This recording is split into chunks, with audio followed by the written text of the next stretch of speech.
Assalamualaikum warahmatullahi wabarakatuh. Alhamdulillah wa syukrillah wassalatu wassalamu ala rasulillah. Amma ba'd. Alhamdulillah,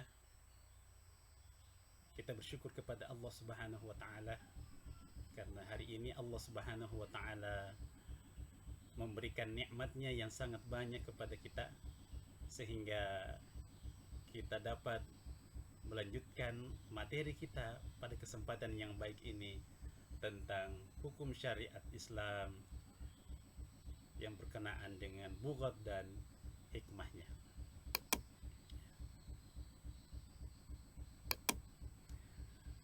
Ini adalah ilustrasi tentang adanya tindakan bughat di negara kita. Yang kita lihat ada beberapa kelompok, beberapa organisasi yang berupaya untuk melakukan perlawanan atau pemberontakan terhadap pemerintah yang sah. Bughat bermakna pemberontakan. Tujuan pembelajaran dari materi ini adalah setelah proses pembelajaran, peserta didik diharapkan mampu: satu, menjelaskan pengertian bughat. Yang kedua, siswa dapat menjelaskan sebab-sebab perbuatan bughat. Yang ketiga, siswa dapat menunjukkan dasar hukum larangan bughat. Yang keempat, siswa dapat menunjukkan akibat perbuatan bughat. Dan yang kelima, siswa dapat mengontrol diri untuk senantiasa menjauhi bughat. Pengertian bughat. Bughat secara bahasa adalah bagha yang memiliki arti pemberontakan. Kata bughat merupakan bentuk fi'il madi yang bermakna maksiat, melampaui batas, berpaling dari kebenaran dan zalim.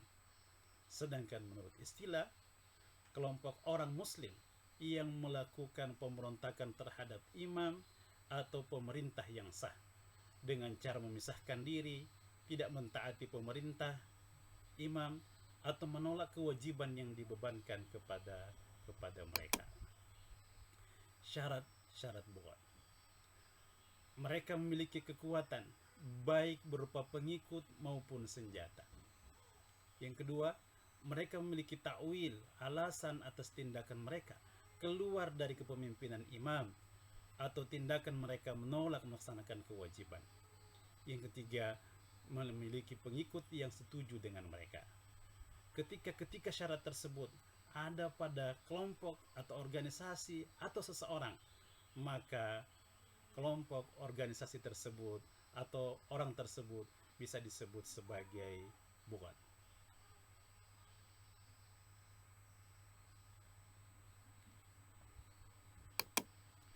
Tindakan hukum terhadap bughat sesuai dengan ketentuan fikih.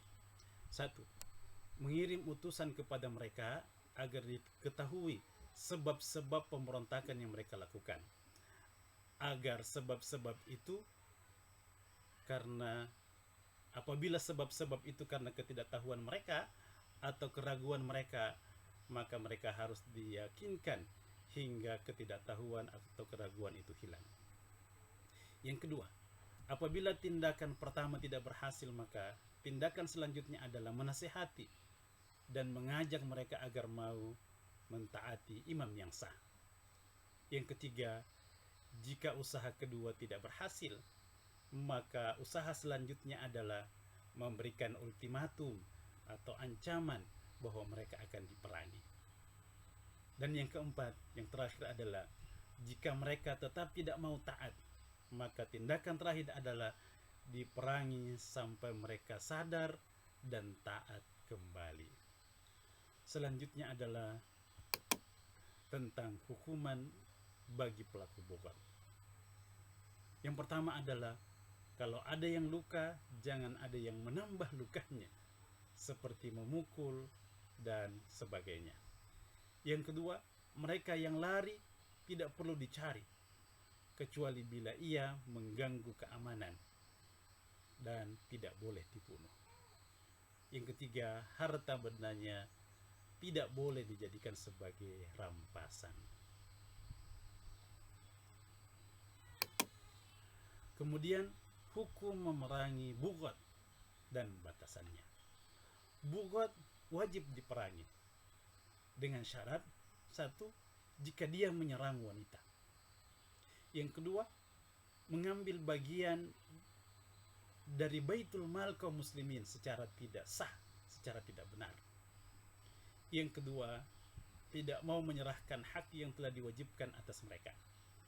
Dan selanjutnya, secara jelas melakukan pembangkangan terhadap pemerintah yang sah.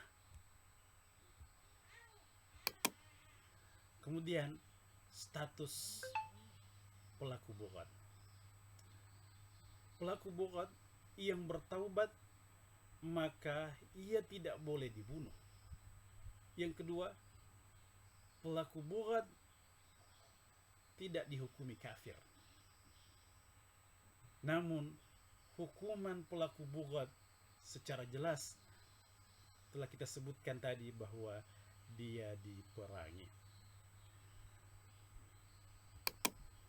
Demikianlah sekilas tentang materi tentang bughad pada kesempatan kali ini. Semoga Allah Subhanahu wa taala meridhai kita semua dan memberikan kesuksesan buat kita semua. Sekian, terima kasih, syukran, jazakumullahu khaira. Assalamualaikum warahmatullahi wabarakatuh.